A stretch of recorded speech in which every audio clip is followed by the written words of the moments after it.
పేరు ఊరు లేని తెలంగాణ ఒక ఎమ్మెల్యే ఆరమూరు ఆయన మాటలు వింటుంటే పిచ్చి పిచ్చిగా వాగాడు.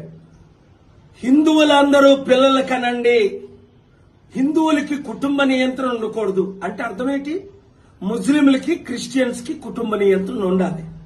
నోరిప్పితే హిందూ క్రిస్టియన్, హిందూ ముస్లిం మధ్య గొడవ పెట్టడం తప్ప ఇంకొక పని లేదు వీరికి.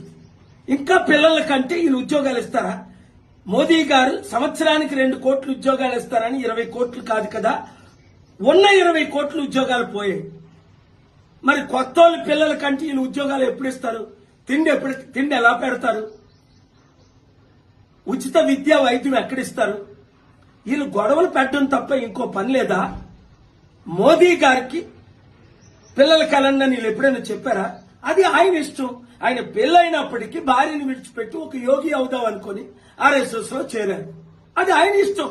అది మనం ఎలా ప్రశ్నిస్తాం? ఎవరు పిల్లలు కన్నారో ఎవరు పిల్లలు కనకూడదో ప్రజలకు తెలీదా?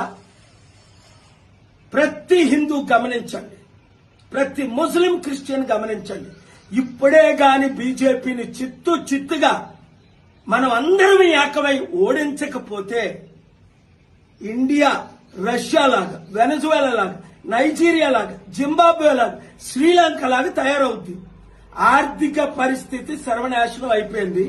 ఇచ్చిన వాగ్దానాలు ఏవి నెరవేర్చట్లేదు. ఇప్పుడు మన మధ్య మనకు గొడవ పెట్టడం లేదా దేశ విదేశాల్లో యుద్ధం చేయడం అంటారు. ఇదే వాళ్ళు 100 సార్లు మాట్లాడతారు. గమనించండి, బానిసలారా మీరు బయటికి రండి. ఏ అగ్రకుర్ణమైన బీజేపీ పార్టీయే మనల్ని నడిపించాలా? మన బీసీలని ఎప్పుడైనా వాళ్ళు ముఖ్యమంత్రి చేశారా?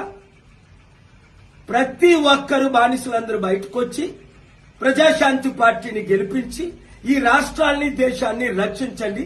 7569441275 కి గ్రూపులు పెట్టండి. ఈ వీడియో అందరికీ షేర్ చేయండి.